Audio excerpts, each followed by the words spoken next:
We haven't been back to the academia in a while. It hasn't changed much, has it? Well, since we've got some time, want to go to the house of Dana? Paimon wants to do some reading! Ha! So you noticed! Well, you're too late. The Paimon you know and love is no more.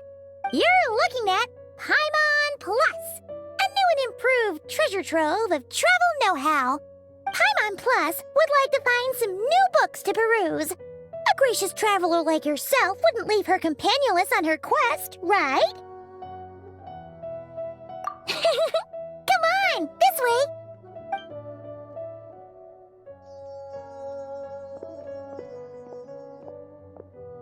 Oh, hey! It's Kale and Cyrus! Wonder what's going on. Let's go see! Well, you know what they say. Learning is a lifelong quest, which means there's always another chance to read a book. But you never know when the next chance to reunite with an old friend will come along.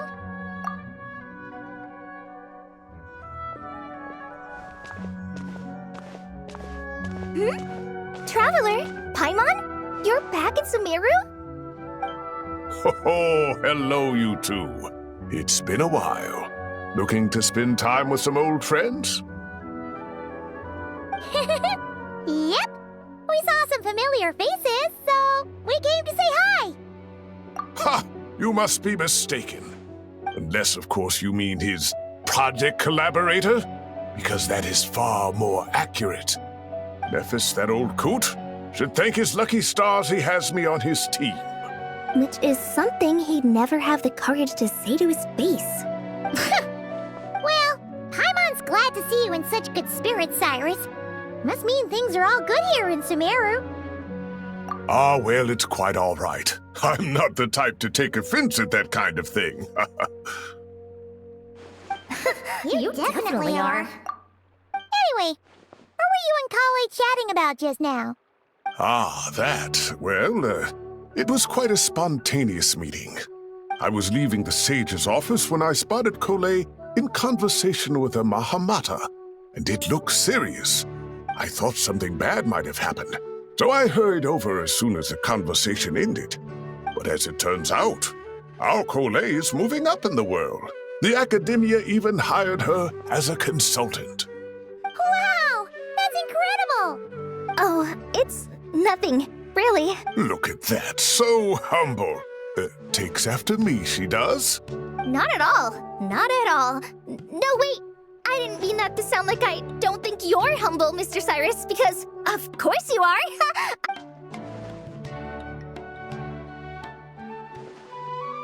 Oh, well, I wouldn't even call myself a consultant. I'm just helping out.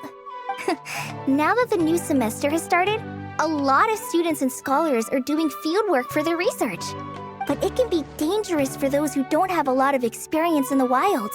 So, the academia is planning to establish an agency that provides guidance on outdoor survival and rescue for people who need it. Oh, Paimon gets it!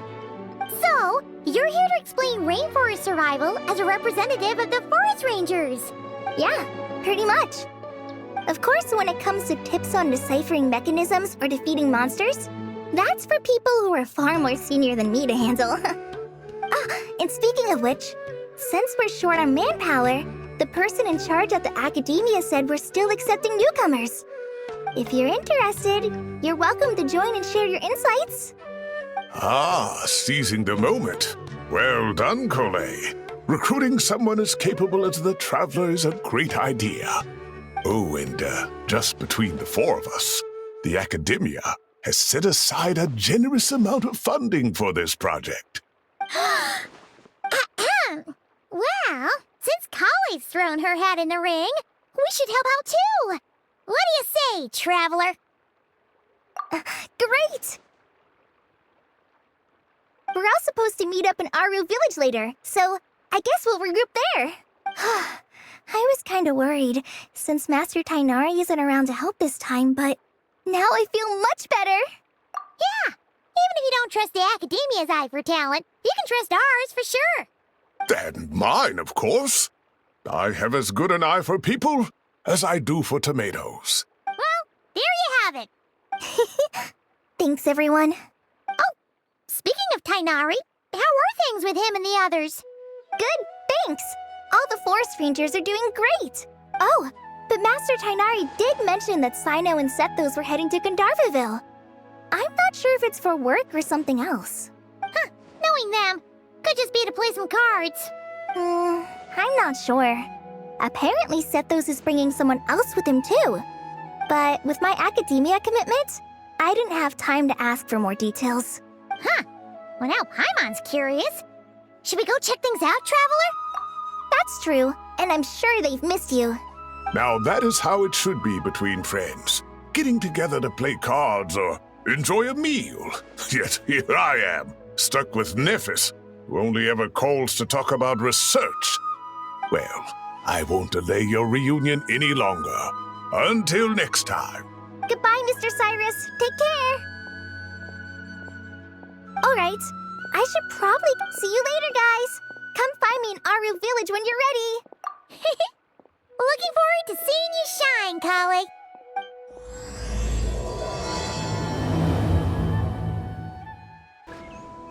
Tainari's place. Tainari's place. Ah!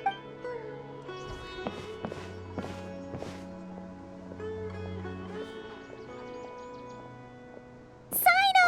Sethos! Looks like the whole gang's here. She doesn't look too good. Did something happen? Ah, Paimon, Traveler. It's good to see you. I'd welcome you like a proper host, but I'm a bit busy at the moment. Apologies. No need to look that worried. My observations indicate Miss Layla's condition has improved quite a bit. There's no danger to her mind. She's just fatigued and needs some rest. Excuse me for a moment while I blend some calming incense. I'll let you two explain the situation. All right. What happened was, Sethos and a few members of the Temple of Silence rescued Layla, who was out in the desert trapped in a state of delirium. She had to be rescued? Oh, that sounds bad. That's all you're gonna say about it, Sino? I mean, we don't want people jumping to conclusions. That's all I can say about it. The person involved is unable to explain what happened to her, so we're limited in what we know. Sorry. My head. The moons. Exactly how many are there? She's been repeating that phrase over and over again, but she can't seem to remember what happened to her. We tried a few things back at the Temple of Silence, but we couldn't recover her memories. Her symptoms are kind of similar to researchers in the Satyavada life state. So we brought her to Tainari to see if our veteran forest watcher had any other ideas. Tainari is pretty much our last option, so let's hope he can help. The good news is, even if restoring her memory is a no-go, we can help with the headache at least. Jur was in a similar state when we found him, delirious and mumbling to himself, but he's more or less back to normal now. Sorry, I should give you some context first, huh? We should let Miss Layla get some rest. Come with me, you two, and I'll introduce you to the other victim of this incident. Good idea. I'll wait for Tainari here and keep an eye on our patient. All right then, this way.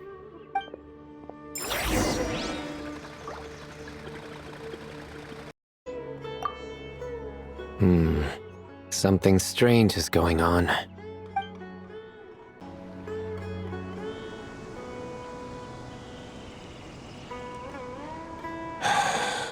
Who did the Ajalenok not offend? I just don't get it. Hey, Jur. Still musing about Aji nuts, huh? Want me to have Sino come over and tell some jokes? Might help distract you. No. No need. I'm done.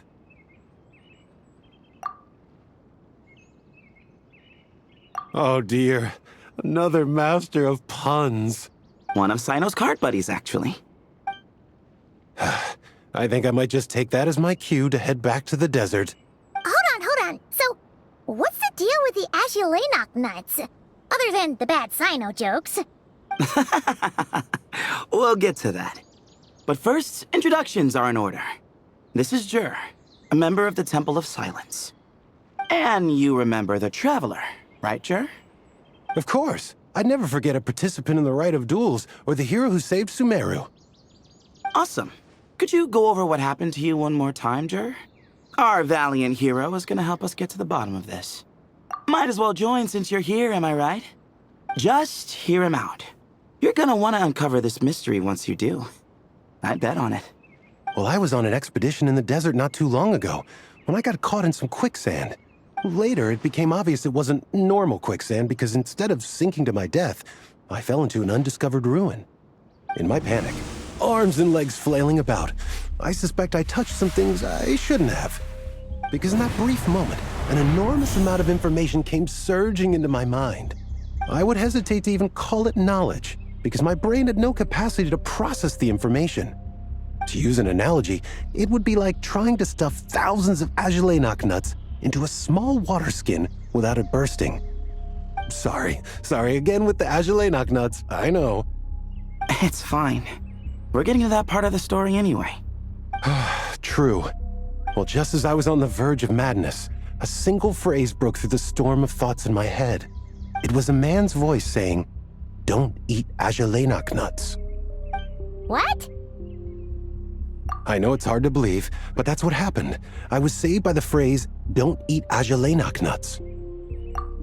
I'm not sure. I'm not even certain it was a man's voice. It's hard to remember now that I've been repeating it so much myself. Anyway, the good news is I no longer feel like my head is going to explode. Of course, the bad news is that phrase has been stuck in my head for the past few days. Wow. But doesn't it have the opposite effect? Like, the more you say don't eat it, the more you want to eat it? Yes, that's exactly right. Whoever the voice belongs to, I don't know what his deal is with those nuts. Well, the world's a big place. There's bound to be people who don't like sweet stuff. I suppose. Strangely enough, I'm starting to think the voice belonged not to a man, but a cat. A cat? How? That's the question, isn't it? What would a cat be doing in an abandoned ruin like that? Just as my mind was reaching its breaking point, I could have sworn I heard the sound of a cat guiding me to exit. But when I came to, all I saw was endless desert, and Sethos shaking me in a desperate attempt to wake me up. I'll admit, it was pretty terrifying seeing you like that. Staring off into space and mumbling about Agelenok nuts. You sure don't sound terrified. Sorry. It's not that I don't care. It's just kind of hard for rambling about Agelenok nuts to sound menacing. Now, what Layla was saying, on the other hand, that is much creepier. Exactly. The unknown is what breeds fear. Agelenok nuts are familiar. But the moon suspended above us at night? That's about as foreign as it gets. Well, we don't know that for sure. There could be a whole other world inside an Agelenok nut, with a moon of its own.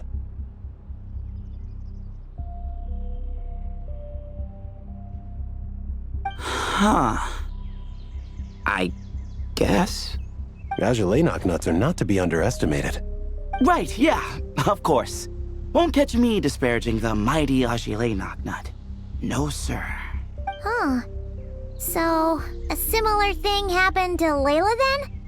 Yeah, I think so. I was in a hurry to rescue Jur, so I put a marker on the incident site so we could go back and investigate. When his condition stabilized, we doubled back around to check and... Exactly. Multiple victims with the same symptoms at the same location. It wasn't hard to conclude that something is seriously wrong with that place. So, after we got Layla out of there, I had the Temple of Silence put up a warning sign at the scene and send patrols to watch the area. Speaking of, Sino, Tainari, and I are going to head back there and investigate once Layla is stable. So, as per usual, you're here just in time. That's for sure. But there's another reason I want Sino and Tainari involved in this. Because the story doesn't end there. Right, Jer? Oh, yes. Where was I? The Agelenok nuts butted in and I... Right. Yes, the cat. As I followed the cat noises, the voice said something else. So, there are those from Tula who still endure. I thought that was strange, of course, because, well, was the voice referring to me? Records of my ancestry are rather sparse, so I'm not sure if my bloodline even traces back to that place. That's right. The Temple of Silence's place of origin. And the home of Tainari's people. Plus, Hermanubis, who Sino and I both share a connection to, was one of the city's founders. As the temple's current leader, if something strange happens in the desert, it's my job to get to the bottom of it. But it turns out, a lot of people have a horse in this race. And I'm not leaving any of them out. See? Knew you'd join. But yeah, that's all we know about Jur's situation. Tainari should be done on his end. Let's head back and check on Miss Layla. How are you feeling? But don't speak if it's too taxing. It's fine. I'm much better now, thanks. I feel like I haven't slept in 2 days, so pretty much back to normal. Whoa. That's your normal? Traveler, Paimon, I thought I heard your voices earlier. Oh, and, I'm sorry. Huh? You don't have to apologize. He didn't do anything wrong. No, I just mean, I think I'm about to disappoint you. My head was kinda muddled earlier, but I still heard your conversation. I know you're trying to figure out what happened to me, and I want to help, but I really don't remember anything. Does your head still hurt? No, I feel fine. The incense you made helped a lot. I'm still hearing those words in my head, but it's just... all I remember are those words. Everything else is a total blank. One moment I was heading to the stargazing point I'd calculated, and the next, I was on my back in the sand. The same phrase playing over and over again in my mind. How many moons are there in the sky? Sethos, did your friend Jur suffer from memory loss too? Not really. His memories are blurry, but there aren't huge gaps like this. He remembers touching something. Someone talking, a voice mentioning Tula, and hearing a cat lead him to the exit. A cat? Did you hear it too? Huh? Now that you mention it, I think so. It was so soft. I thought I was imagining things. Which means, at the very least, what the two of you experienced while escaping the ruin is consistent. A single sentence repeating in your heads, and the faint sound of a cat. Still not a lot to go off of. Agreed. Oh, is your head hurting again, Layla? No, I was just thinking.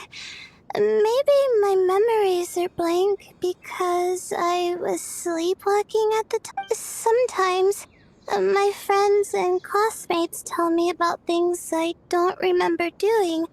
I don't talk about it a lot because, well... I don't even know how it happened. So, I, just wanted to mention that. Ah, I see. Well, thank you for telling us.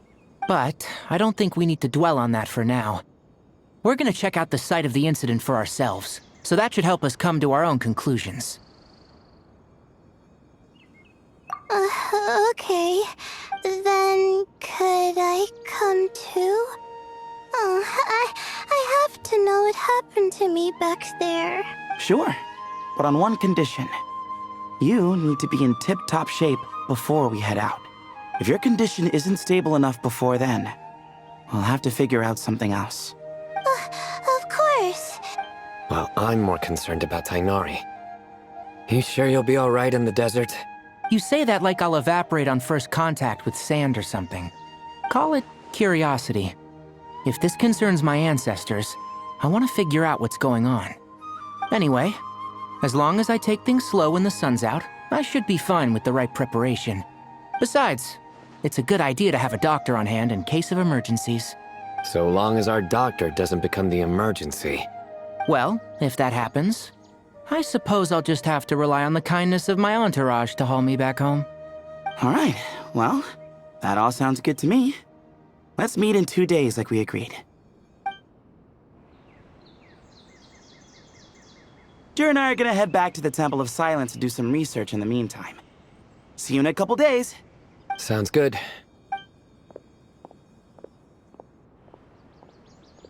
What about you, Layla? If you feel like you need more rest, I can arrange a room for you to stay in. No need.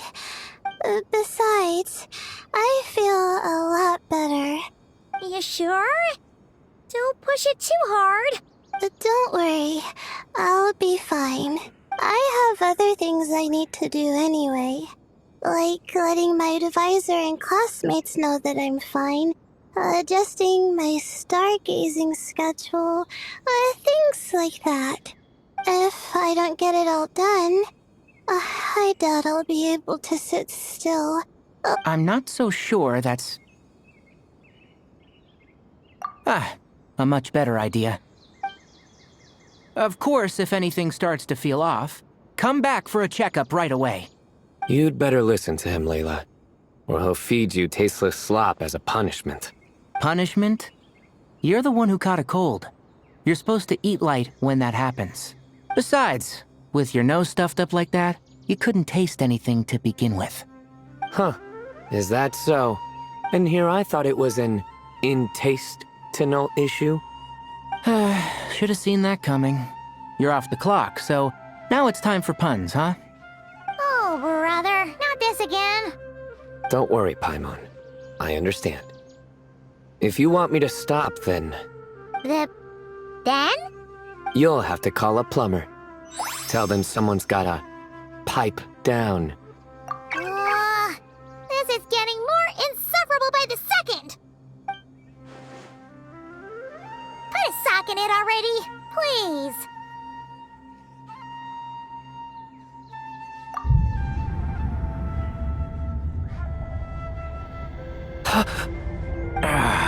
Paimon's done with this game. You win, okay? Let's just get out of here. Please. All right, you stay safe. I'll try to stay sane.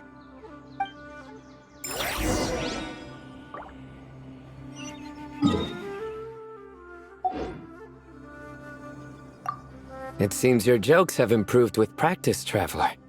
Happy about that? Absolutely. Finally, someone to share the load. You know what? Kale's helping out the academia, but I haven't had the chance to check on her. Why don't you do me a favor and go do that? Hold on. I thought you were having me over for dinner. Moons. Ashalenak nuts. Moons. Ashalenak nuts. Are the moons going nuts? Oh no! Looks like Paimon's caught the brain bug too! Oh, Paimon's gotta clear her head. Aha! Got it! The cafe over there! Why don't we head over for a quick pick-me-up? Sorry. I feel kinda tired all of a sudden. Wait! Is it because of all Paimon's muttering just now? Oh, sorry. The coffee will be Paimon's treat, okay? Hey! You make it sound like Paimon's stingy or something! Huh. Well, she'll just have to show you her true colors. You sit tight and take care of Layla, Traveler. Paimon's gonna get us some snacks and coffee. Be right back. Don't go anywhere in the meantime.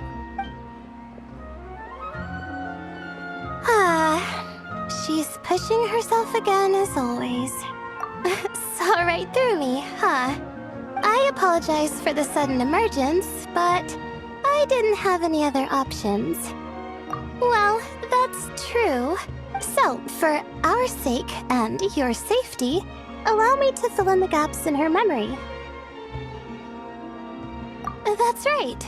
Layla was already in bad shape, stressing about her new study topic, focusing on the stars instead of her surroundings. By the time she realized the danger she was in, it was too late.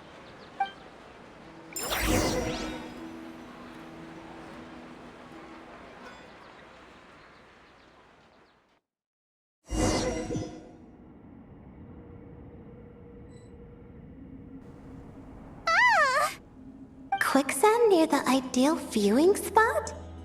Wasn't expecting that.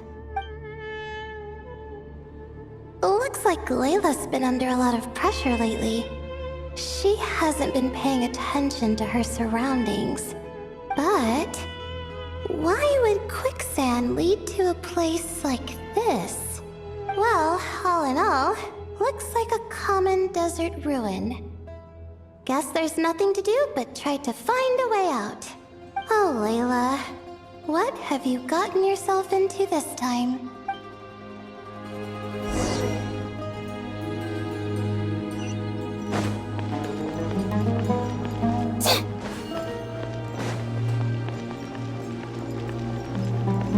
My guiding stars! I think this door can be opened using the device next to it. Just like I thought. Ugh, what was that? My head. It hurts. Is Layla waking up? No, that's not it.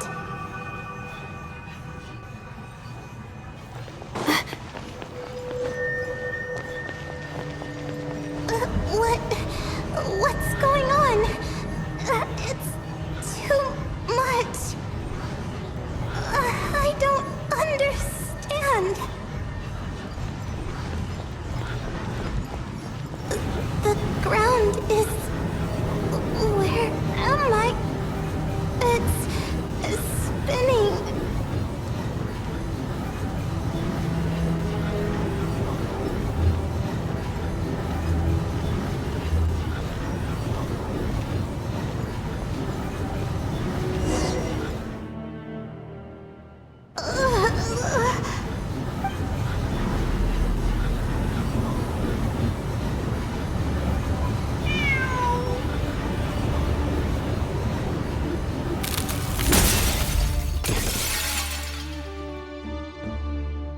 How many moons are there in the sky?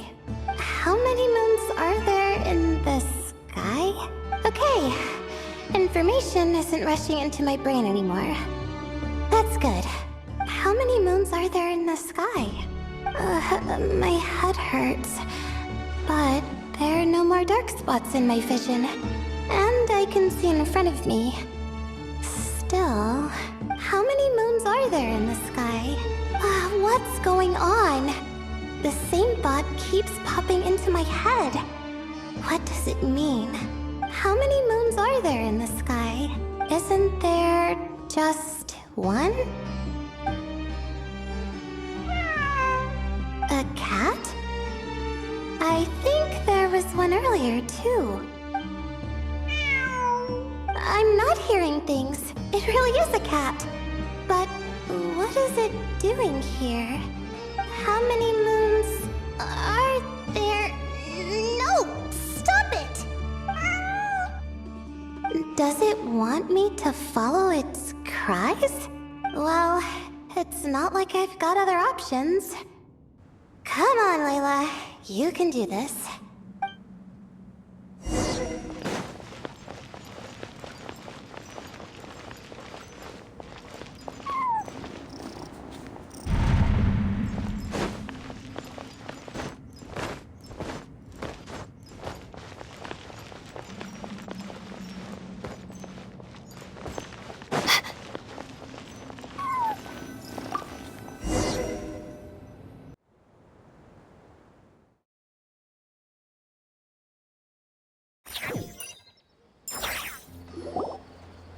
And so I followed the cat's cries to find my way out.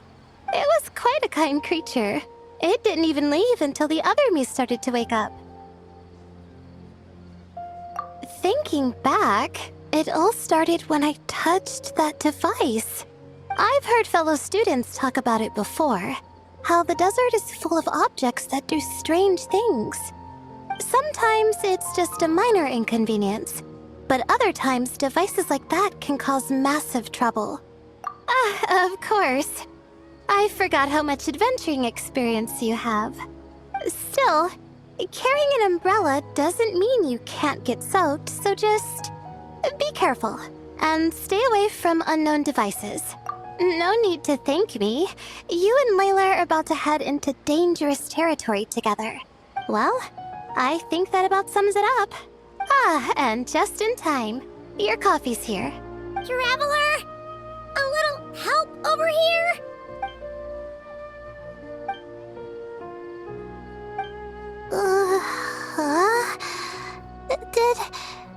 Did I fall asleep? Wow!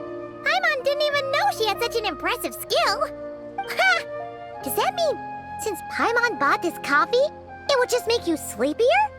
A beverage that puts people to sleep. Better saved for work hours, I think. What? So you can nap on the job? Who does that? Huh? Oh. Beep boop. Oops. Oh, hey them! Kaveh! Nice to see you! Oh, and you too, Marak!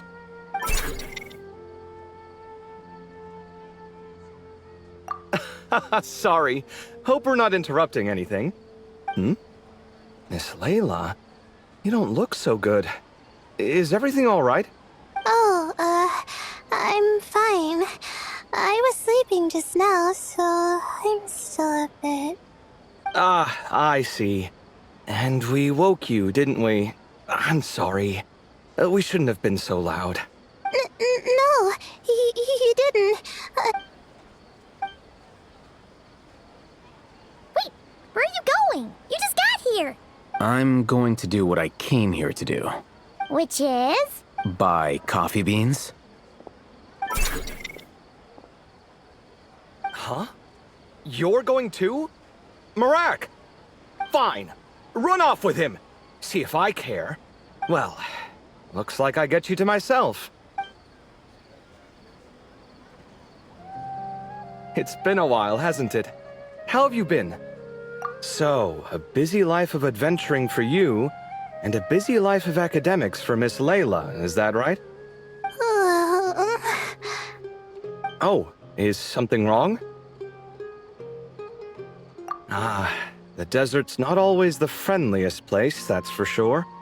And from the look on your faces, I'm guessing this problem's not resolved? Don't force yourself to talk about it, of course. But I've worked on several projects in the desert before, so if there's anything I can do to help, just say the word. No, I don't have anything to hide. It's just... complicated, so explaining might take time. Well, lucky for us, I've got that in spades. Yes, you have been quite sedentary recently. Excuse me? I've been going about work as normal, thank you. And, might I add, you do way less work than me. I do the amount of work that is required of me. Yes, you and your stellar work ethic. The stuff of legends. Now look what you've done. I've lost my train of thought. Where were we? The problem in the desert. Wait, you were listening earlier? Oh, we're giving the silent treatment now? Mature, very mature. Continue, Miss Layla. I'm curious as to how this incident unfolded. What did I tell you? This one doesn't have enough to do. Alright, well...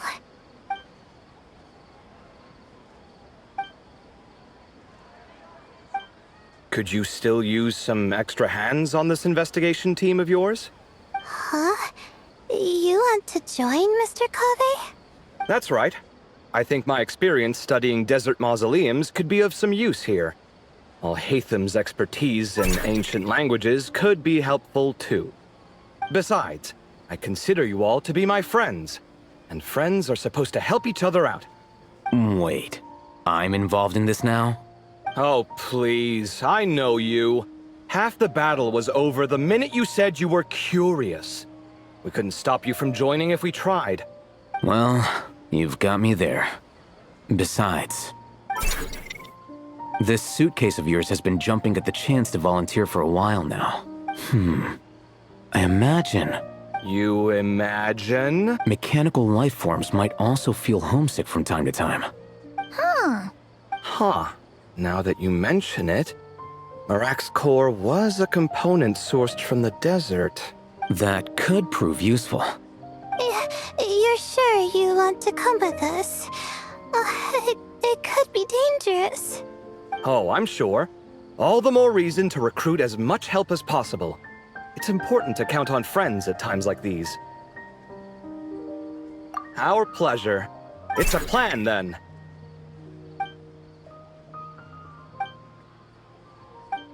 All right, we'll head back to our place to get ready. This one hasn't been on a trip in a while. Chances are, he doesn't even remember how to pack a suitcase. I'm not worried. It'll get done. Somehow. Would it kill you to help every once in a while? I do help. It's called moral support. Oh, of course. And I am ever so grateful. Goodbye, you three. We'll see you soon! Oh, and Kaveh, your coffee beans! You were too busy glaring at Alhaitham, you almost forgot them!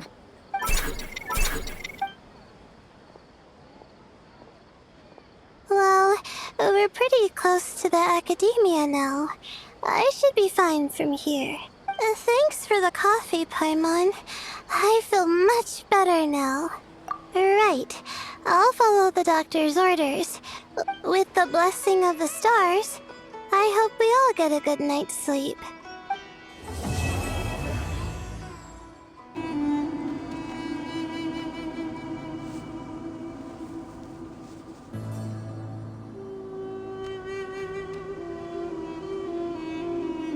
Looking at the map, we should be getting close. Speaking of which, the closer we get, the more Paimon's heart feels like it's beating out of her chest. Excitement. Yeah, sure, that's it. Oh look, it's Tainari and the others. Everyone's here bright and early. Yeah, the desert's a pretty harsh environment. Better to travel at night and beat the heat. Hey everyone! We're here! Ah, right on time. You don't need to worry about me. It's not too hot yet, and I'm properly hydrated. All right, we're just waiting on the two people Miss Layla mentioned, and then we'll be set. He's staying behind. If we don't make it back after a certain time, he'll be in charge of rescue operations. You can count on me.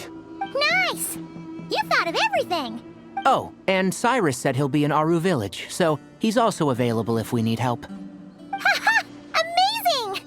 Having people to watch our back is making Paimon a lot less nervous. Yeah, I did. After hearing about what happened, my advisor gave me some time off to rest. So, my studies are on hold for now.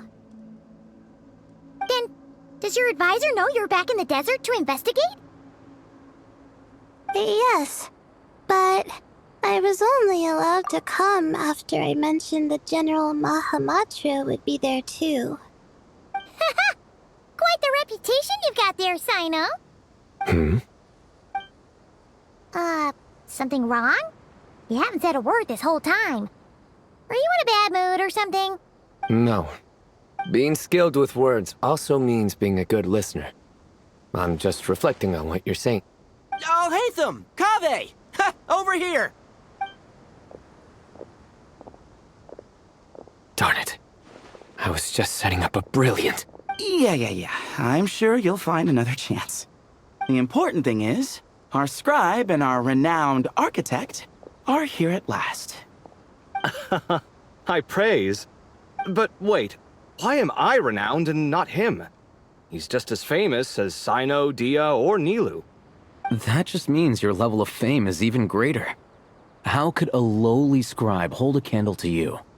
Lowly scribe? Please. All those strings you pulled to get those new books from the House of Dana? What do you call that? Borrowing. Anyone with an employee ID can do it. Uh-huh, yeah. The House of Dana bends over backwards for just anyone, does it? Send a report to Lesser Lord Kusanali then. Let her know someone at the Academia is abusing their position. Hey! I never said abusing! Impressive verbal sparring, as always.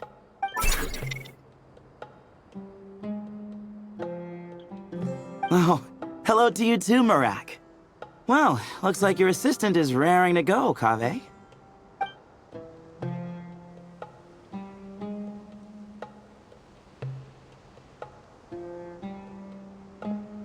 So, I say we get this show on the road. No sense delaying the inevitable. No need. We're in this together, remember? Sure. This is the entrance, yeah? Yes. Perfect. Then, if we're all set, let's get moving.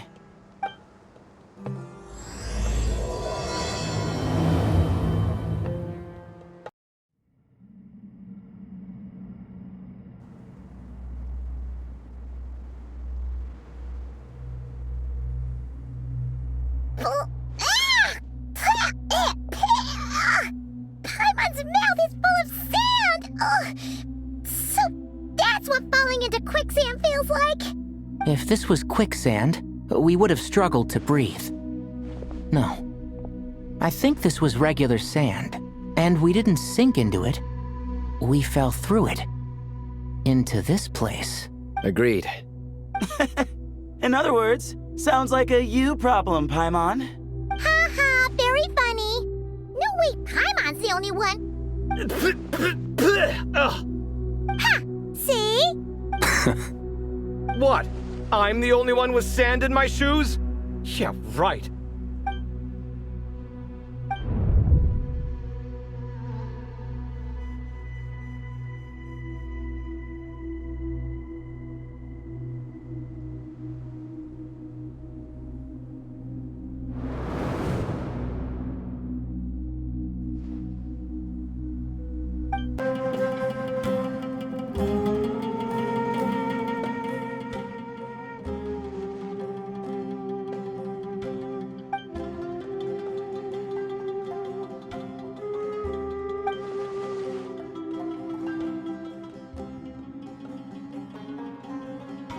Well, that goes without saying.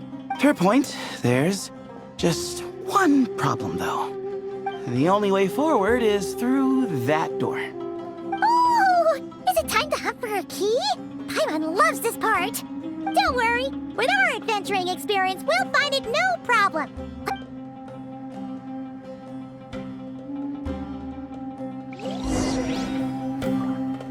Marak, wait!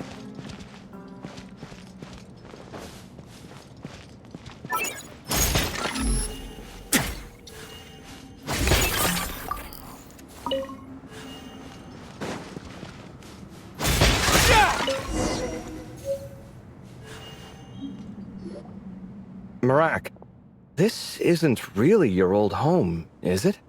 No idea what that means, but Marak does sound pretty happy. So, mechanical life forms do have the capacity to miss home. A novel discovery. Well, with Marak leading the way, we should be safe, right?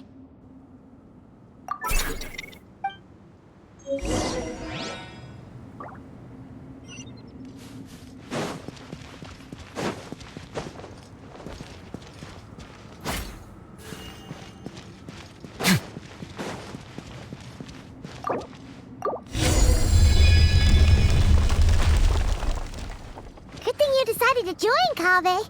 Otherwise, our investigation would have ended at that door. It was nothing that I did. You should thank Marak instead. Hold on. At this rate, Paimon's gonna lose her title as best guide to a mechanical suitcase.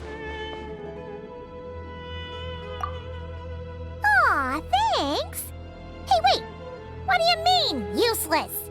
Well, no weird mental symptoms so far. I'll take that as a win. That said...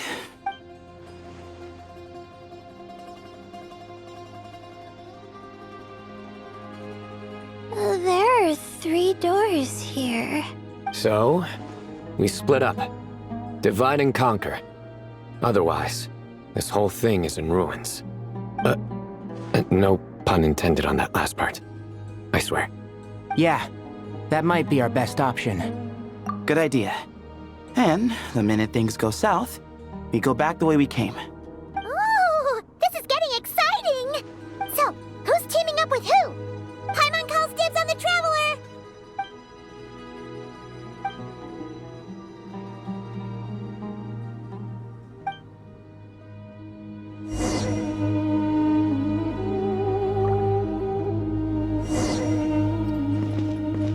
Well, this takes me back. Last time we were in the desert together, the 2 of you came all the way out here to gang up on me. Oh? Sounds like someone's holding a grudge. Just what I like to hear. If you're still hung up on that last one, just name the time and place. And we'll have ourselves another thrilling... duel. Huh. What's with the awkward pause? Were you expecting me to stop you from saying something stupid? You two can have 1,000 duels for all I care, after we're done here. For now, focus on the task at hand. This chamber is huge. I can't even imagine what it's used for. Oh. What's wrong? I seem to have stepped on some kind of... stone slab. Huh. There's a pattern on this, but it's hard to make out with all the dust. Huh? Look! The shape seems to match the markings on the ground over there.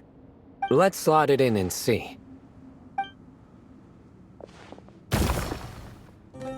And we have a match.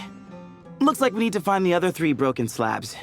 Let's search the area, but be careful where you step. We just need one more. Huh. Look! A cat! Could it be the same one Jer mentioned? I don't think we need to worry about startling him. He doesn't seem afraid of people. Yeah. If anything, it seems like he wants us to follow. Oh, he led us to the last piece.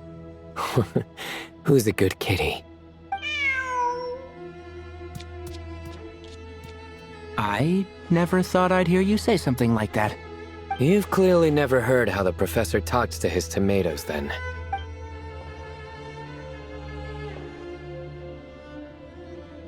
All right, well, that's that. Now, we need to figure out how to get rid of all this dust. Behold, the great Vayu Viastra. Be honest. You've been waiting to say that for... how long now? Just activate the mechanism. Huh. It worked. It's a picture of... 3 Hermanubises? That can't be right. The ears aren't vertical. Not true. And the looks fall short. My hat is much better looking.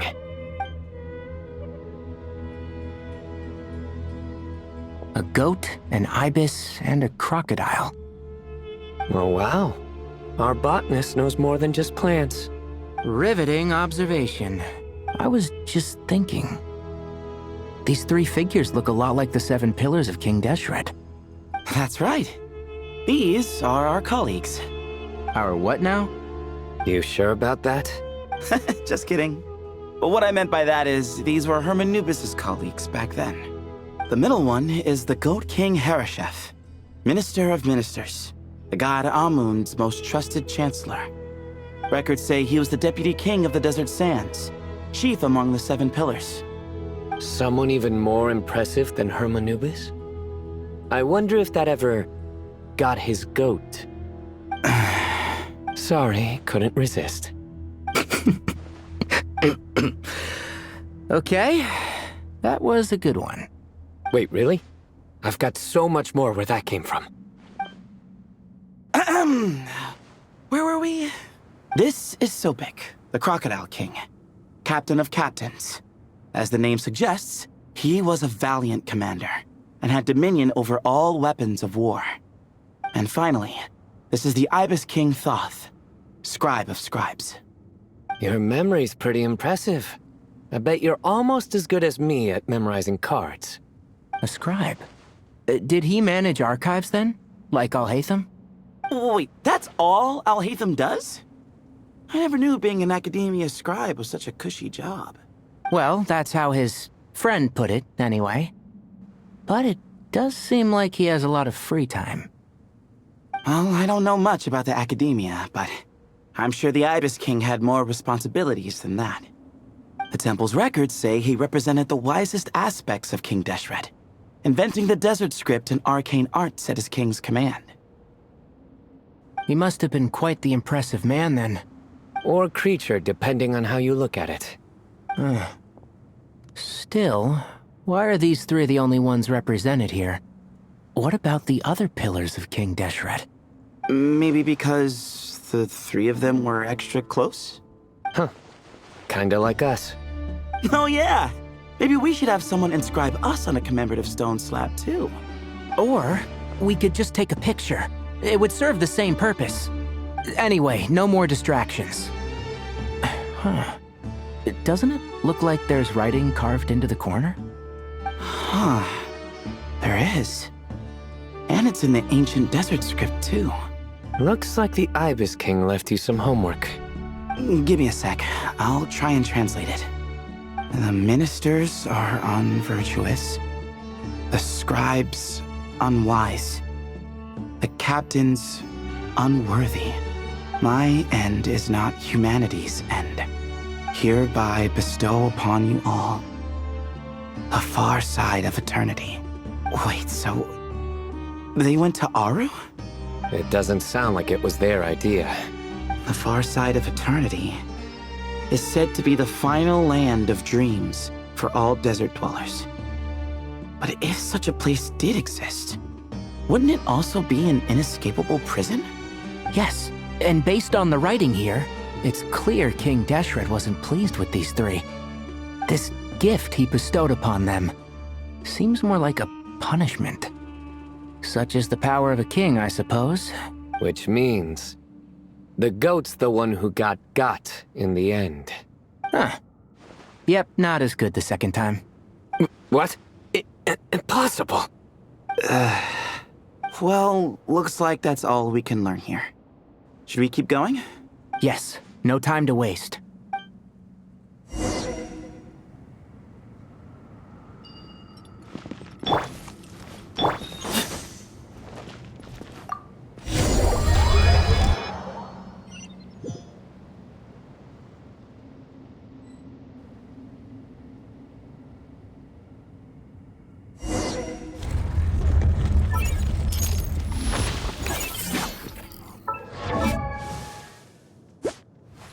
Wait.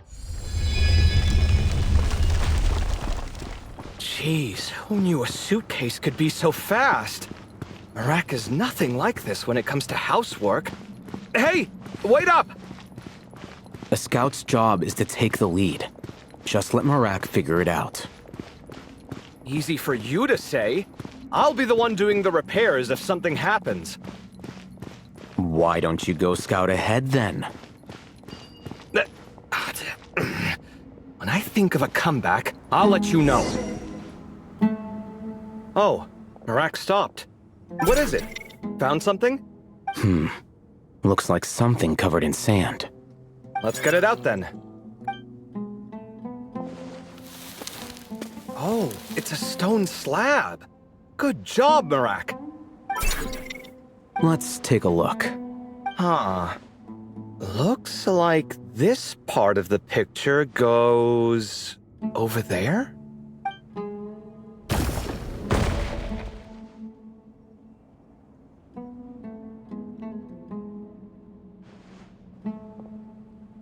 In that case, there must be other pieces. All right, and let's look around. Hey! Why are you sitting down? I thought Marak was helping. Oh, so you do know what that word means. Great. Are we supposed to just sit back while Marak does all the work? No, I doubt you could do that. Exactly. But I can. See? It's all coming back to me. How insufferable it is to work with this no-good, do-nothing... We could be more efficient, I agree. I'll work on this piece. You take care of the rest. Looks like we found them all. The pieces fit together like a glove. But we can't see what's on them. Turn around. Huh? Look. Oh, I've seen this before. It can create strong winds. Just what we need to clean off the slab. Come on, let's... Hey! Don't worry about me. If I sit here, I won't be in the way. Oh, you don't want to be in the way? Then sit right in front, so the device can blow you straight back to Sumeru City. Done. Huh. That's one big cat.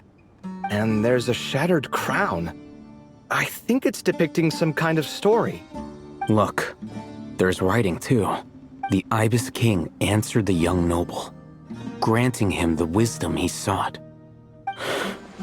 But the fragile crown was shattered by lies in the end. Here I leave the name. Gudars. Gudars? I've seen that name in a history book before. He was a young noble who sought to save his realm, and a king who once united the desert. That's right. Although his methods were rather shameful. During his long reign, he betrayed his family and the nobles who supported him, only realizing the error of his ways after his enemies left him nowhere to turn. But by then, it was too late. Seems like a common occurrence across history. Different people, same mistakes. It's an inevitable pattern, destined to repeat itself. The writing mentions the Ibis King, but a cat is depicted here. Does that mean... So far, what's depicted on the slab seems true to history. In which case, this cat is either a proxy for the Ibis King or a manifestation of said king himself. Exaggeration is a common method ancient records use to highlight a being of higher status. And as we know, Layla and Jur both heard the sound of a cat while escaping the ruin. You're saying the Ibis King, one of the legendary 7 pillars of King Deshret, is here, still helping those in need? I'm saying we can't rule it out. Wait, there it is! The cat!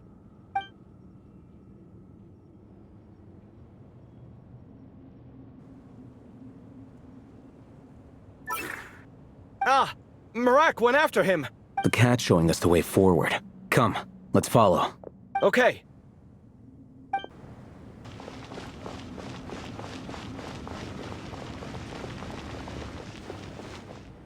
Huh. The cat's... gone.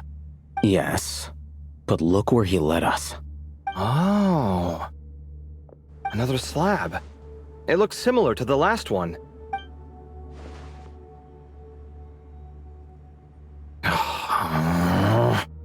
Oh, by all means, take your sweet time. Wouldn't want you to overexert yourself.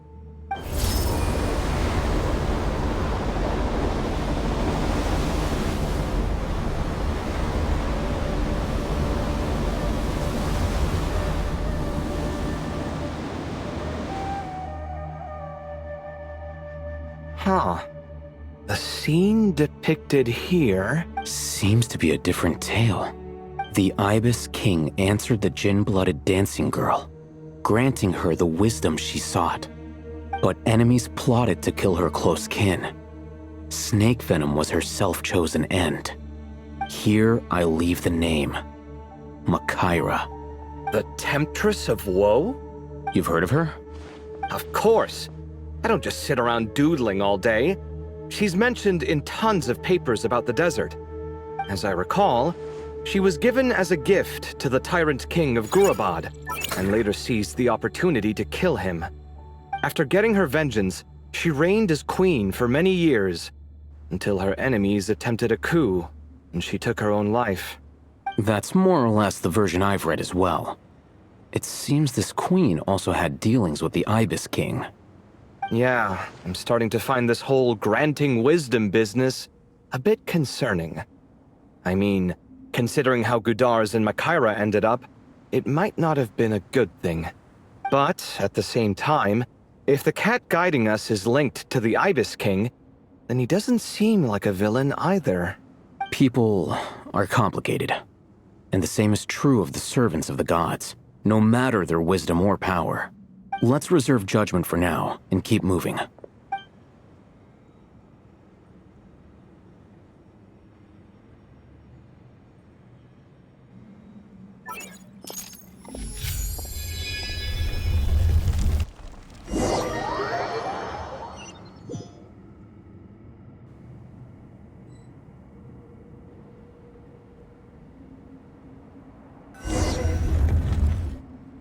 Oh, Paimon meant to ask earlier. Have your memories come back, Layla? No, sorry. To be honest, nothing about this experience feels familiar. Besides, my focus is the stars, so I don't spend a lot of time exploring ancient ruins. Guess that makes us the senior researchers in this scenario. Stick close, all right, Layla? Okay.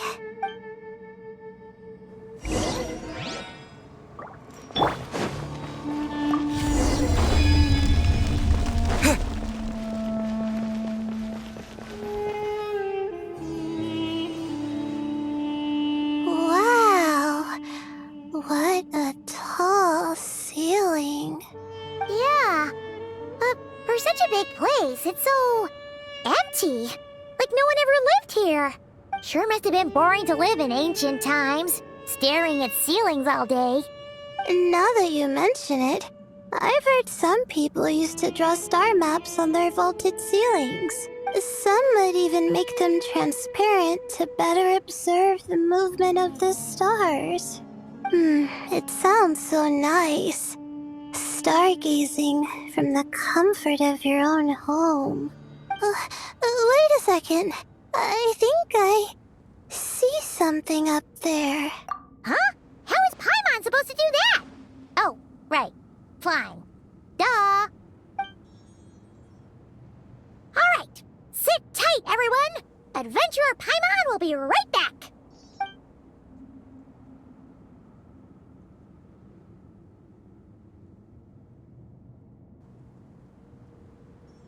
Okay.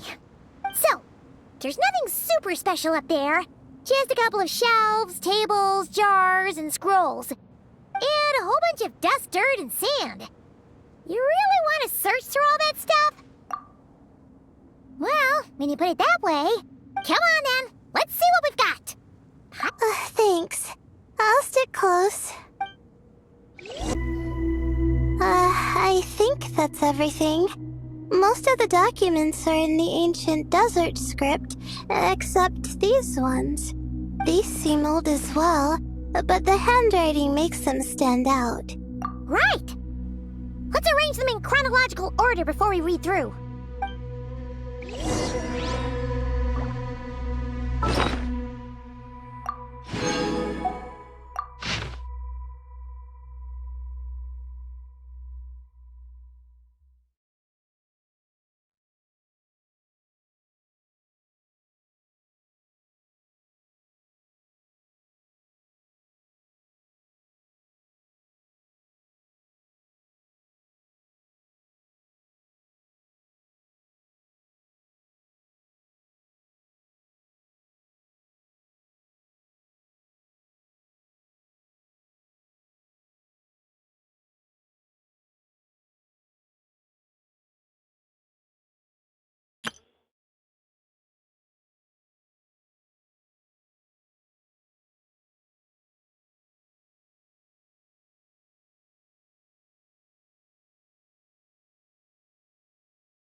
Okay, now let's take a look.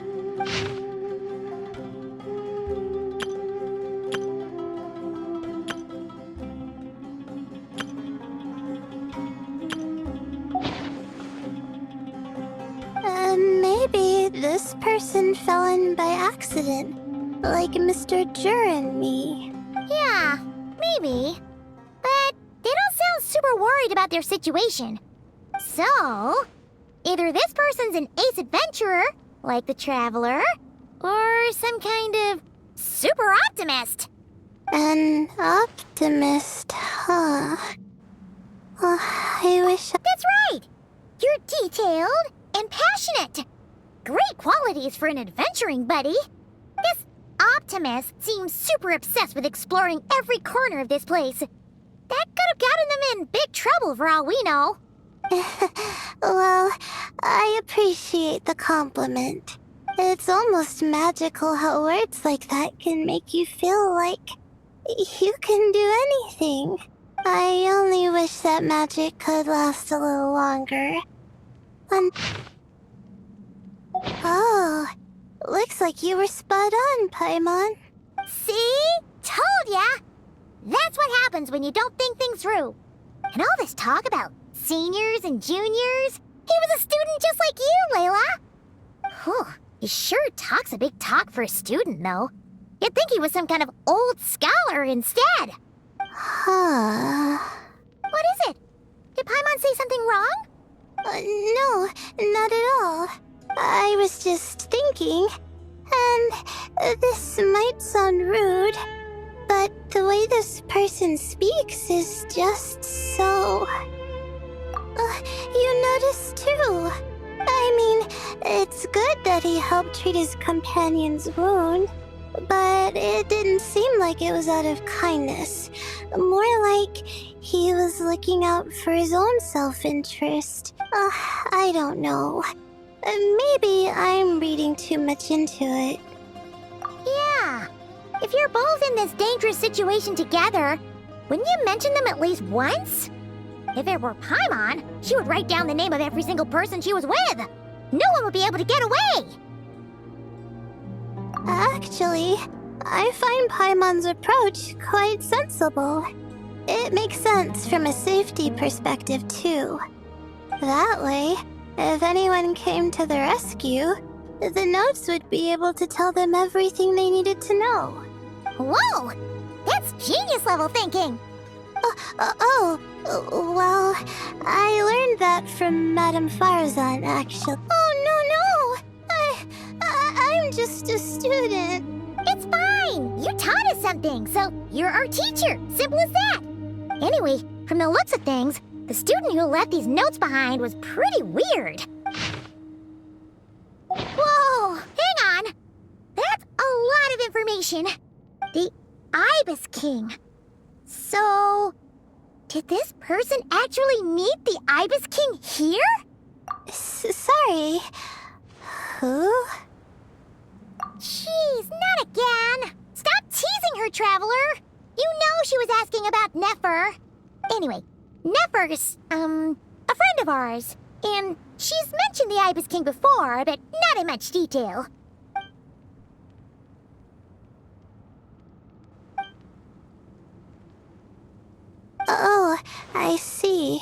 Well, that's not too surprising. Most people in Sumeru know about King Deshret, and most in the academia have at least some knowledge on the Seven Pillars.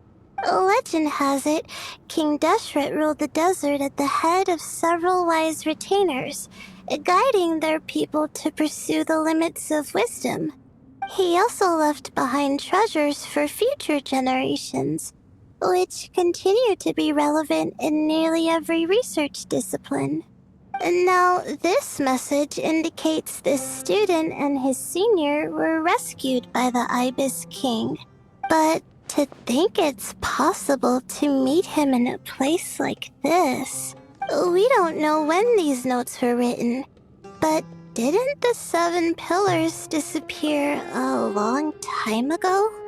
Yeah, the notes made it sound like his powers were restricted. Also, the mention of this form?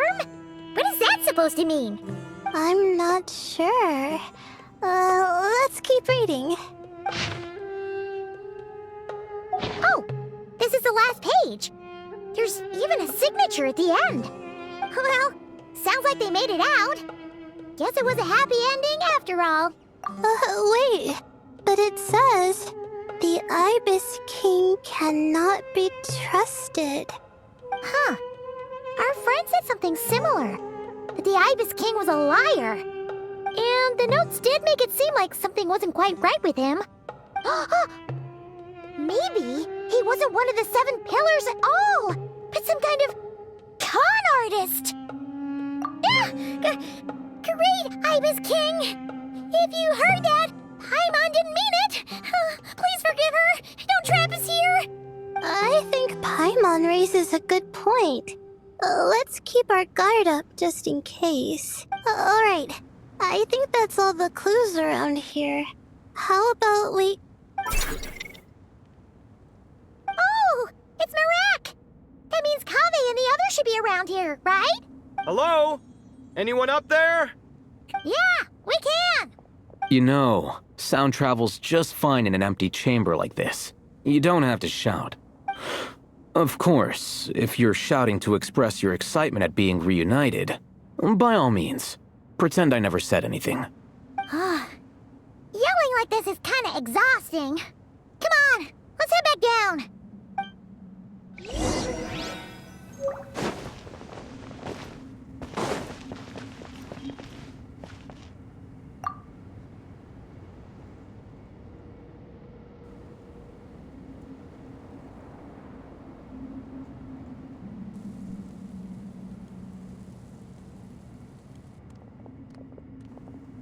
Wow, we all ended up in the same place, huh?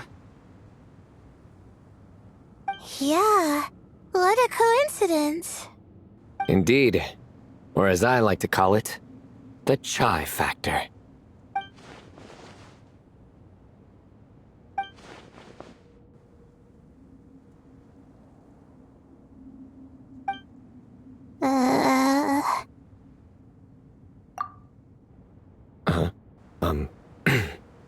No reply? Just say it. All right. Because it's spice to sweet brew again. Oh, hey, that's a new version. Oh, wait, what? You've never heard that one? What are you looking for? A place to sit and read my book. Oh, great. What else is new? Well, looks like everyone made it through unscathed. Let's take this chance to get some water, rest a bit, and discuss what we learned. Sound good? Yeah, let's debrief.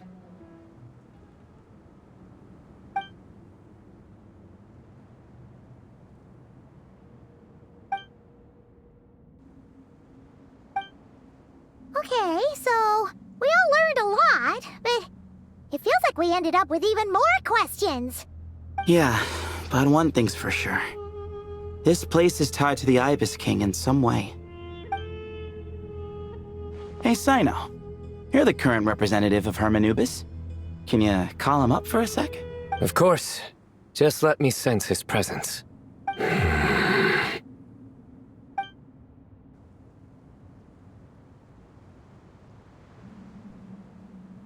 Just kidding. I can't sense him at all. Jeez, Sethos.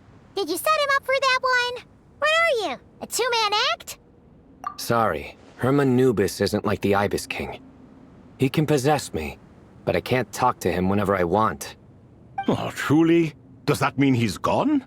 I would have liked to reminisce about old times with him. Ah, the cat! It speaks!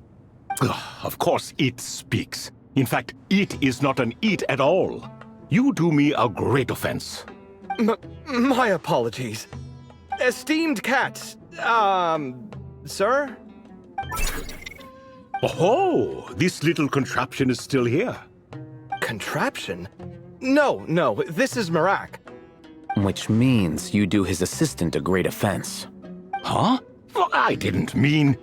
Well, I apologize. I wasn't referring to this Marak, but rather the thing that operates it. King Deshret was quite partial to it. I have forgotten what it was called. It must have had an official name, albeit in the old tongue. Even if I did remember, I would need to translate it into modern language. It's not important. Marak's a fine name. Even better than the original, if you ask me. Who thought of it? And the remodeling, quite well done indeed. This Marak looks much happier in its current form. Oh, and the components should have model numbers written on them. You can look them up if you're curious. This cat talks a lot. Quite the one-sided conversation. Is this what the Ibis King was like?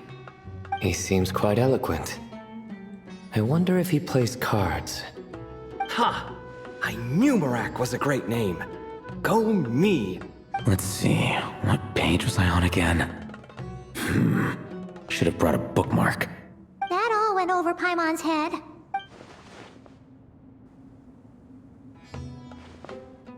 Hello indeed. For you to know my name. Yes, I was not mistaken. You are special among your companions. But you are all guests. It is only proper to invite you in. Come then, this way.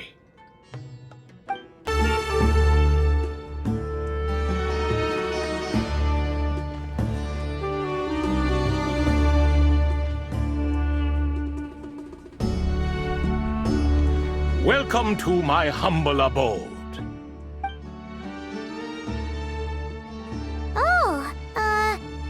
Your house sure is spacious, Lord Ibis King. I fear it's not quite what it used to be. In fact, it has long ceased to be my home at all. It belongs to the descendants of the cats I once raised. Such adorable creatures, aren't they? Take the one I'm borrowing here, for instance. A chubby fellow with such lovely fur. Anyway, tradition dictates that a special guest such as yourself be presented with a gift. Alas, it's a first-come, first-served basis, you see.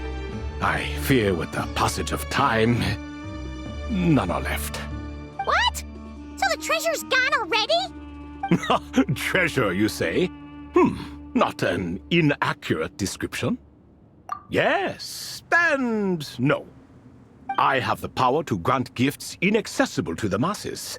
The only requirement is answering a question. Not a bad deal, yes? Of course, my questions were given unto me by King Deshret, who in turn received them from the Mistress of Flowers. There are 3, and no more. What causes our rise and fall? What obliterates love and hate? What determines truth and falsehood? The more he talks, the less Paimon understands. I see. That must mean Gudars and Makaira managed to answer 2 of the 3. Another who understands. Oh, so that's the event those 2 slabs are depicting. Priests and their records. A singular obsession, and quite boring, too.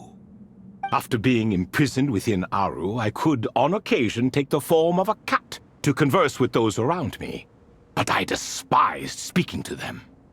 No conversational skills whatsoever. Now, humans like you who stumble in here from time to time, you are much more interesting.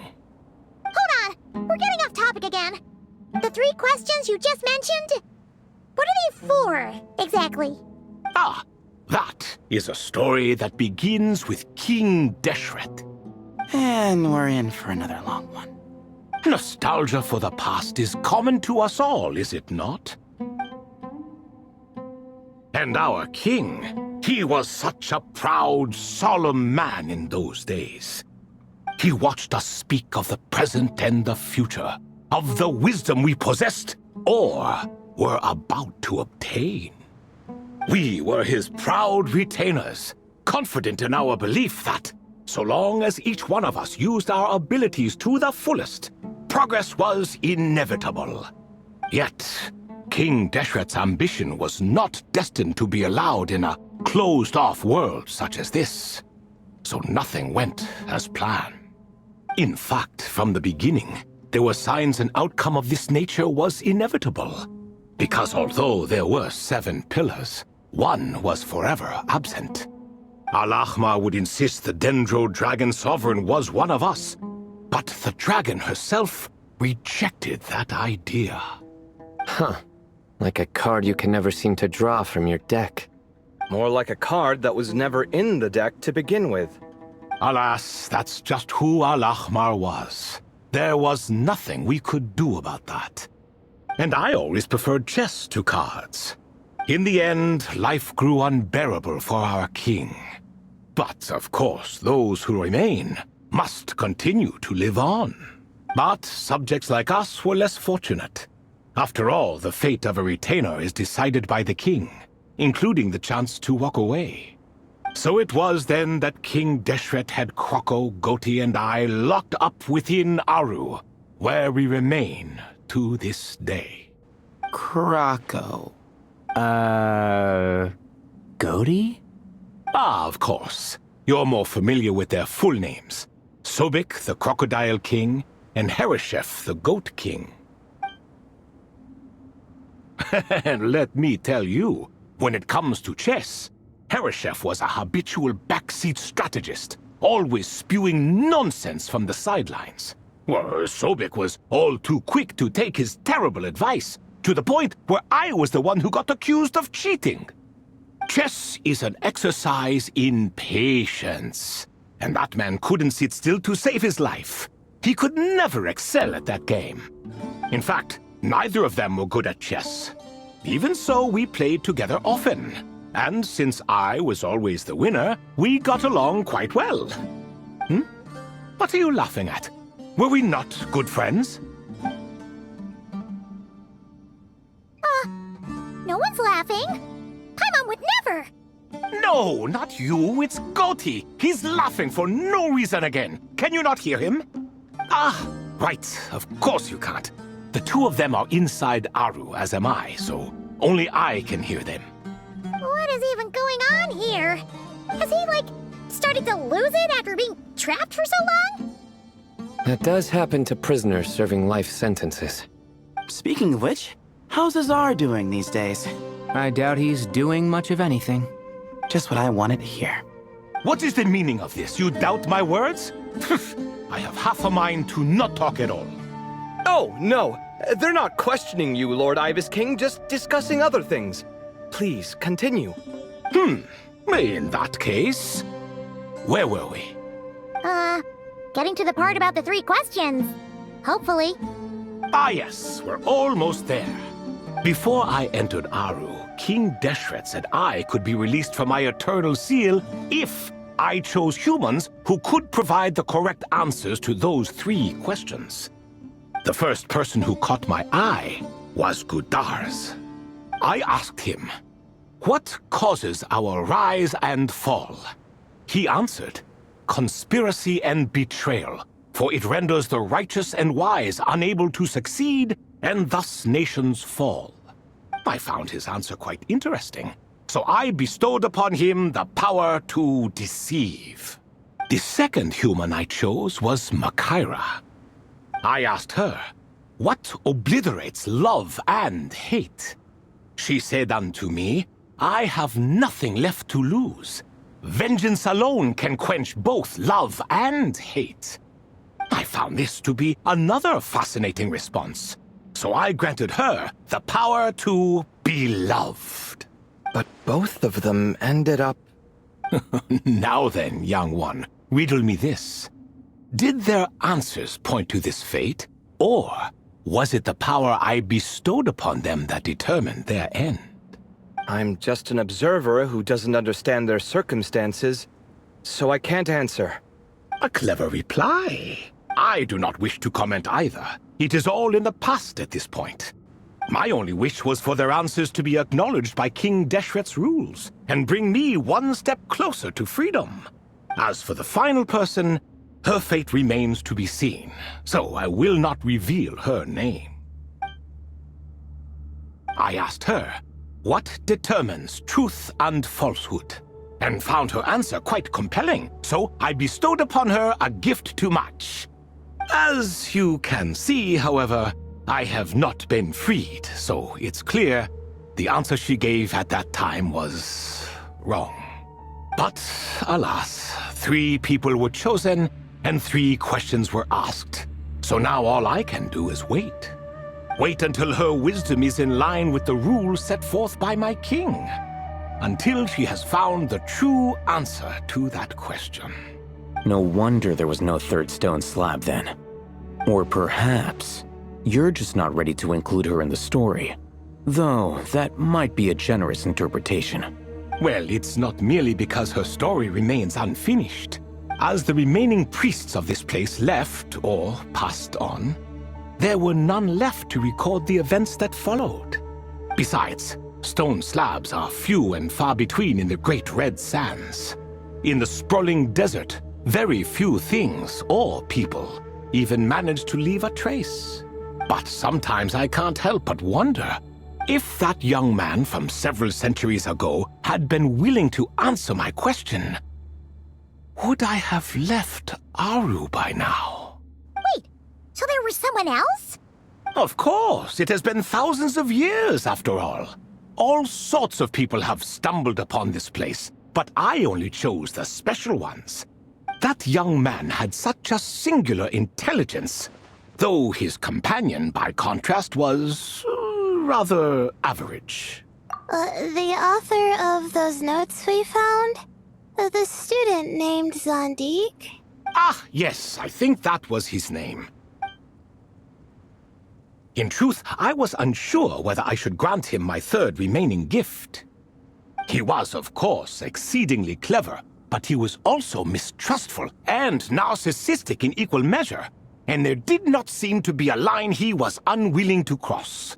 Too much power could be dangerous in the hands of someone like him, so I found myself rather relieved when he declined my gift.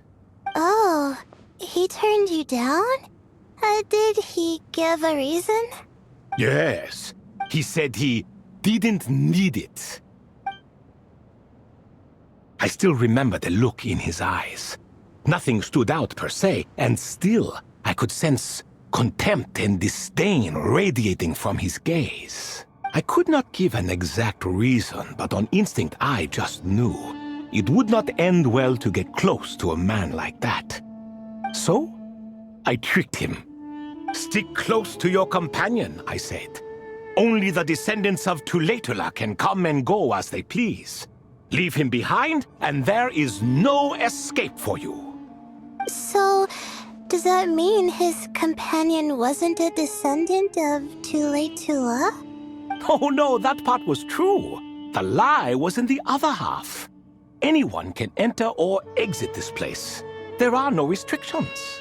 I saw that his companion was exhausted and was concerned Zandik might leave him behind, or worse, that some other accident might befall him. So I made up an excuse to prevent Zandik from going a step too far. Oh, and speaking of, Zandik's companion had the same blue hair and pointed ears as you. Wait, does that mean Layla's also a descendant of Tuletula? Indeed. When Hermanubis founded that city, he took in many who had nowhere else to go. Today their progeny are scattered to the four winds, and indeed are far more numerous than I could have imagined. So the person you protected could have been my ancestor. Yes, yes. You're very welcome for that. Could I ask another question, Lord Ibis King? Of course. I have nothing but time, I'm afraid. Did you also save me and a man named Jur? I did. You two were quite unlucky bumping into a device King Deshret once used to measure human brain power. That contact caused more knowledge than you could handle to flood into your minds. So I replaced that knowledge with simpler, repetitive information. Of course, the side effect being the same thought repeating over and over again in your mind, but that should resolve itself in time. How many moons are there in the sky? Yes, that was the phrase I used in your head. I forgot the other one, though. I believe it had something to do with food. Both were spur-of-the-moment decisions, so no need to dwell on the meaning too much. Oh, I see. Thank you, Lord Ibis King.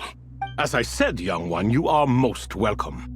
If you're inclined to return the favor, perhaps you could turn off that device so no one else can trigger it? There's only so much a cat's paw can do, so I'm afraid this is something I must leave to you. Or Marak, I suppose. Oh, splendid! Another one bites the dust. Such is the fate of things here. Day by day, little by little, the remnants of ages past fade into obscurity. For that reason, the gifts of bygone eras, be they tied to your blood or technological in nature, are not to be revered. They are tools, nothing more. Disrespectful? I simply make the most of what I have. Besides, our king has been gone all these years. What good does it do to revere him now? Oh, are you talking to the Goat King again? No, Croco this time. He's pestering me for another game of chess. Says he wants to even the score. Wishful thinking, if you ask me. If we counted one push-up for every loss, he'd owe me 300,000 by now. Of course, that's just a rough estimate. I've never kept count. It appears that's something you like. Being someone unable to be defeated. I suppose so. All right then. Time for me to extend my winning streak, and for you all to head home. In truth, deep down, I know even the answers to those 3 questions will not change my fate. But that is for me to reckon with. Go on now.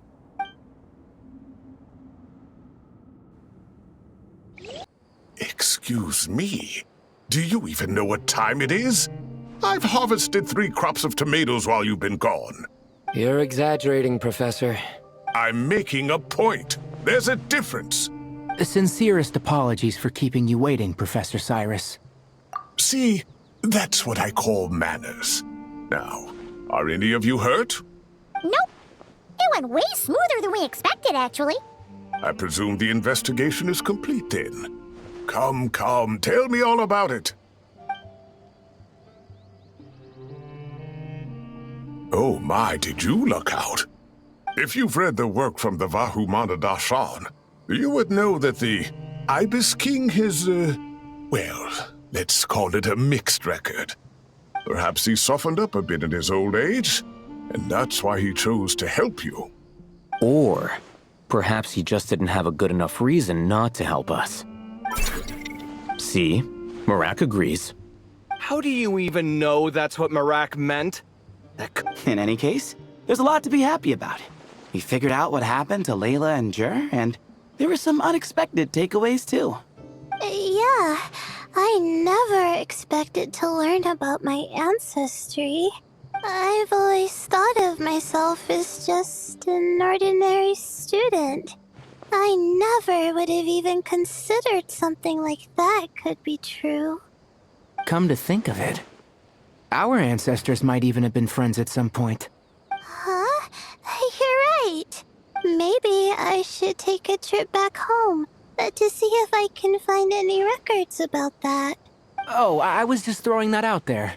I wouldn't want you to go to the trouble. It's fine. My advisor gave me a break, and I still have a few days left, so... Oh, wait. My study topic. I haven't made any progress at all. No. I need to focus on that instead. Right. Couldn't you help her, Professor? Huh? No, I could never. Me, you say? I'm from the Spatamar, Darshan, and I don't think that Nephis or Zahahadi researched the stars. All I have to offer are my homegrown tomatoes. Although I suppose it's not impossible. I can ask a few old friends to recommend some interesting topics. You really don't have to. Hardly. A few passing questions while we water the plants? It's no trouble at all. Thank you so much. Of course. Now it's getting late, and you all must be tired. Let's wrap things up here. Some say desert nights are the sun taking mercy on us after the heat of the day. So, let's leave while she still feels merciful. As you can see, the core projects are already up and running, so we can get to work at any time. Huh. This feels like one of those places light novels talk about. You know, the adventuring hubs where rookies gather to take quests and stuff.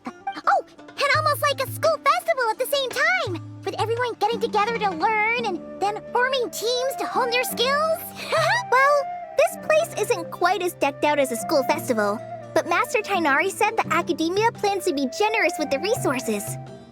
Anyway, before students and researchers head out on dangerous field missions, they can come here for advice and emergency training. We even have professionals on staff that can join their teams to serve as guides or safety personnel. Yeah, you can think of it like a forward operating base, equal parts theoretical training and field practice. We'll familiarize new recruits with potential challenges in the wild and take them through drills so there's no reason to panic during the real thing. Amber, you're here too? Surprised? I know I was. I'm off duty right now, so I was planning to just drop in on Kali for a bit. But I didn't realize how busy she'd be. I'm not the type of person to sit around and watch, so I decided to be her assistant. Sorry, Amber. I didn't mean to put you to work during your time off. Don't worry about it. A little relaxation balanced out with some fulfilling work is a great vacation in my book. Plus, I've learned a whole bunch of stuff too. And I got to see the Traveler in Paimon again. I mean, it just keeps getting better. We should have a giant feast once we're done here. How does that sound? A feast with the first friend we met in Sumeru and the first friend we met on our whole journey. Oh, that sounds just about as awesome as a giant plate of sticky honey roast. All right, down to business then. Kale and I are in charge of the Scouting Speedsters project. The focus is using devices and machines to pass through hazardous areas, survey terrain, and get details on potential threats. Plus, a mortar research indicates that during dangerous situations, having the support of an adorable companion can help set adventurers' minds at ease and prevent excess nerves. So, we took inspiration from Cullen Anba and Baron Bunny to create 2 scouting devices that are both adorable and useful. Cullen Anbot and Bar Drone Bunny. So far, feedback has been pretty positive. Once we've collected enough data, the academia will continue to refine the scouting buddies and release even more designs. A bunch of Kulanambas and Baron Bunnies running around the wilderness? What is that gonna look like? Plus, with you to guide our 2 little scouts, we'll be able to obtain some great data. Once you have a more complete understanding of the Fieldwise Center, you should come test them out. Now come with me. I'll introduce you to the other consultants. Oh yeah, the lady with the greenish-blue hair also has a super adorable device over there. But it does something completely different than our scouting buddies. I'm looking forward to seeing it in action. Oh hey, another familiar face. Come on, let's go say hi.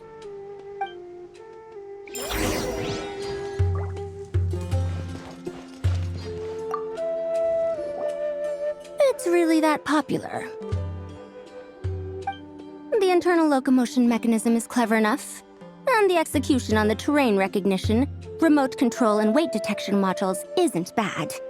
But the appearance... it might as well be a doll for a child. No, this won't do. Madame Farzan, great news! The Traveler and Paimon agreed to join! The Fieldwise Center just leveled up big time, huh? Hello, Madame Farzan. We're here to help. Well, look who the cat dragged in. Excellent job, Kale. Snagging 2 top experts with undeniable adventuring expertise. Now the League won't be able to say a word, no matter what kind of feedback I give. Now tell me, what do you think of this puzzle, pal? Whoa, it looks just like you. It's a collaboration between my juniors in the Haravatat Darshan, the Puzzlers League, and the Synopsium on Ruin Mechanisms. Clearly, the technological aspect is quite advanced. But the appearance... it couldn't be more childish. You should have seen Anise, defending this design choice with more passion than her thesis. Young people these days. Far too obsessed with making things cute. Huh, Paimon kinda likes it. Kali and Amber were just saying how cute companions can help adventurers stay calm. With a doll that looks like you by her side, Paimon thinks she could go adventuring in a super dark ruin and not even get scared. Well, that line of thinking does have merit. And I suppose choosing this particular appearance is a sign of their respect. For me. Still, there are adventurers who place greater emphasis on reliability and technical composition. People like that don't just want their devices to be able to survive an avalanche, but to look the part. And for their appearance to reflect the high-tech composition. The fluffiness of this puzzle pal, on the other hand, doesn't give the impression it would be a reliable or formidable device. The appearance may even be distracting. Now picture this. A thick metal casing, square in shape, with a matte finish and openings to showcase the complex technical composition. That would have much more visual impact. I'm the perfect example of this. I have a youthful appearance, and so people question me on occasion. If I had a head of white hair instead, things would be different. Really? Then, do you want Paimon to talk to them? She has white hair. What? No! That's not the same thing. I didn't realize you had such strict views about this, Madame Farzan. Huh? So, even you prefer this version? Well, if that's what you really think, then fine. You'll have to come back and test it out on some puzzles, Traveler. I'll rate your effectiveness in using the device and come up with a user manual based on your performance. As for improvements to its appearance, long-term observation is required, so I'll put that aside for now. I've already selected a few of the most suitable domains, so we can begin the puzzle-solving process at any time. Thanks, Madame Farzan. I'm just gonna take the Traveler and Paimon to see the final project. But it shouldn't take long. Don't worry, Kale. You're the one in charge here. Just make sure to pace yourself. Once things calm down, come over to see me and we'll have a nice chat. I'll even treat you to some snacks from back in my day. Snacks? Paimon's in! Paimon's in! Thank you, Madame Farzan. I'll bring a few boxes of floral tea as well. Go on now. Do me proud.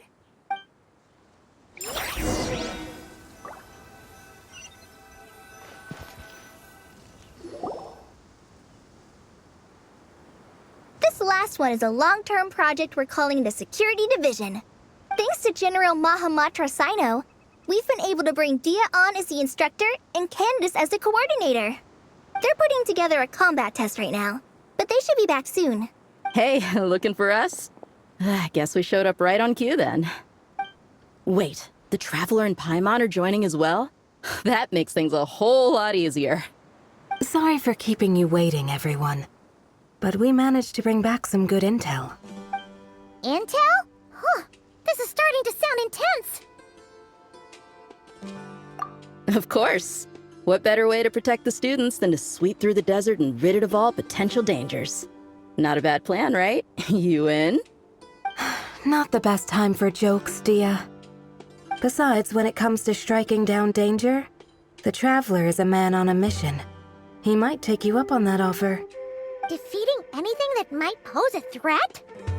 Even if the Traveler worked non-stop, that could still take years. He'd have to stop traveling. Paimon doesn't even want to think about that. Time would be the least of our problems. Some dangers aren't visible to the naked eye, like the scorpions burrowed underground or the terrifying raptors sleeping in the trees. You can't get rid of them until they jump out to attack you.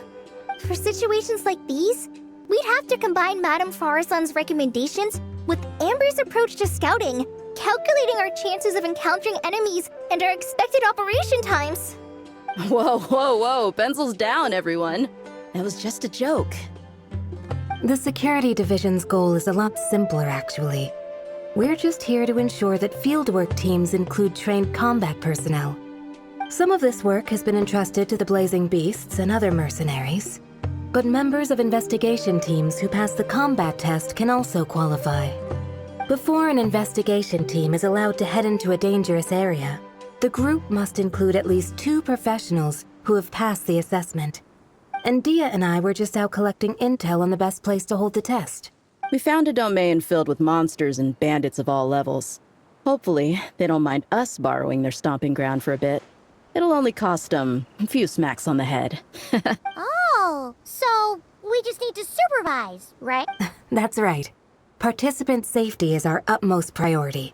So we'll organize a group of capable personnel to take it in shifts. We still need to figure out our testing metrics, though. Fighting is different from an actual exam, and there's no one right answer. Mercenaries like me, we all have our own style. That's not a problem in actual combat, but when it comes to teaching, we tend to stick too much to what we're used to. So, we need someone to give us a baseline. Someone who has the experience, but also takes a more flexible approach in combat. Yeah, based on what you just described, the Traveler seems like the perfect person for the job. Great. Working with you is always a pleasure, Traveler. Smooth as butter on a steak. Don't forget about compensation for the Traveler in Paimon, Dia. You agreed without doing the math first. It's fine. We'll just split the funds Kale wrangled for us, 20-80. 10 for me, 10 for you, 80 for the 2 of them. Wait, we're getting 80%? Don't sweat it.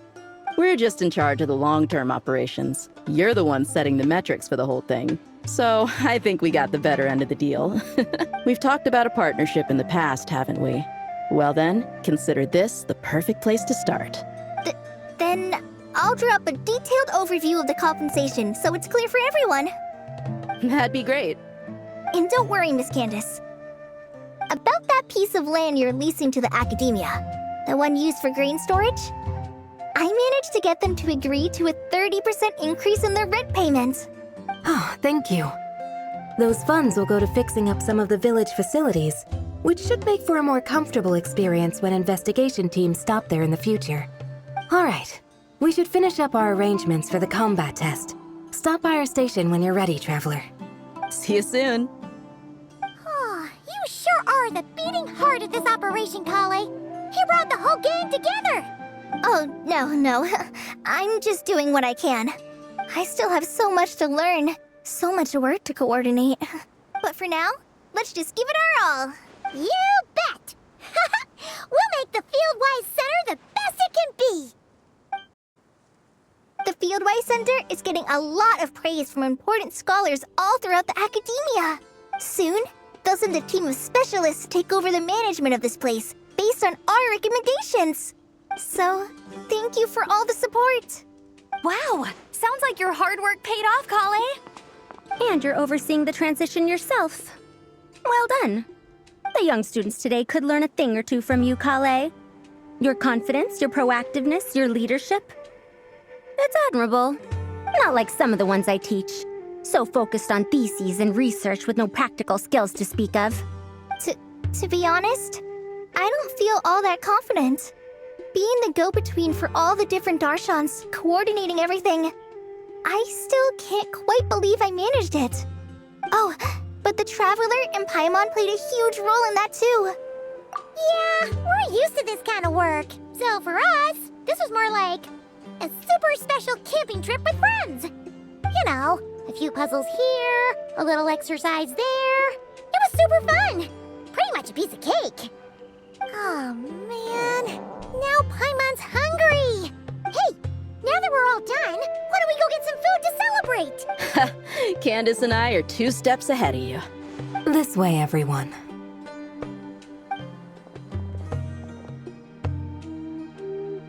Woohoo! A feast!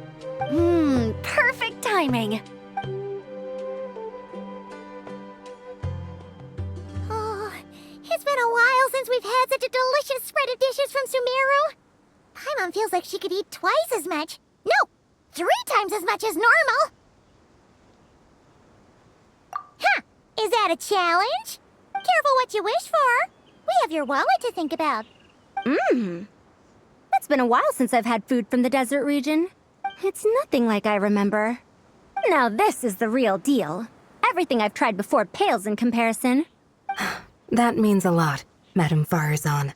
If all the researchers who came to our village were so polite, we would have an occasion to offer feasts like this more often. By the way, you planning on doing any sightseeing, Miss Amber? You came... Oh, for sure. I hear that there's a forest full of gigantic trees northwest of Port Ormos, with trunks bigger than the entire width of the Good Hunter restaurant. I'd love to see it for myself. Oh, and I bet I could climb up and then glide down from the treetops. That sounds so fun. In that case, I'll give you some snacks to take with you. Like a dense cake or some dumplings. The wind's strong up there, so you don't want anything too crumbly. Oh, and you'll need a thicker water skin, so it doesn't break if it drops. Oh, dumplings sound great. So soft and chewy. As for the desert, I'd love to check out some of the ruins, like that giant one shaped like an hourglass. I'll just observe from a distance, though. Your ruins could be protected sites, so better to not barge in. Besides, there could be someone sleeping in there. I'm glad to hear that, Miss Amber. It's for the best. Your body won't be used to the desert environment, though, so traveling could be tough. You'll need to bring moisturizing ointment and essential oils for the skin. Honestly, though, helping set up the Fieldwise Center was the real highlight of this trip. And thanks to you, Kale, I got to make some new friends, too. So I couldn't be happier. Feel free to drop in on me in Mondstadt anytime. I'll show you the best our city has to offer. Don't mind if I do. I had some dandelion wine while I was in Fontaine, and man, that was the stuff. So sweet and fragrant, not a single bitter note in there at all. And that was the imported stuff. I bet the taste is even better when it's fresh. I'm looking forward to downing a couple of barrels already. It couldn't hurt to take a break from wine either. Those children gave you some hennaberry thorn powder, remember? You could make some tea. Come on, Candace. It's just a taste. The barrels aren't even that big. We're talking like 3 to 5 cups per, tops. And don't worry, I'd make sure to bring back souvenirs for everyone. Well, I've heard the Knights of Favonius library has quite the collection. I wonder if there are tomes that approach engineering from a different angle. Could be worth perusing. I'm not sure about the exact number, but the library's pretty huge, all right. What kind of books are you interested in, Madame Farazan? I can write them down and have Lisa get them ready for you. Either way, just leave your Mondstadt travel plans to me. Lisa? Lisa Mincy?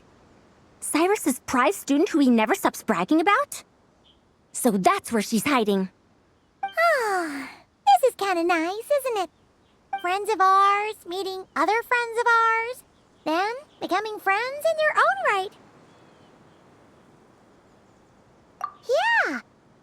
Maybe we should start introducing our friends to each other. Paimon can think of a few who might get along. Huh, not a bad idea, right? Just imagine all the fun we could have!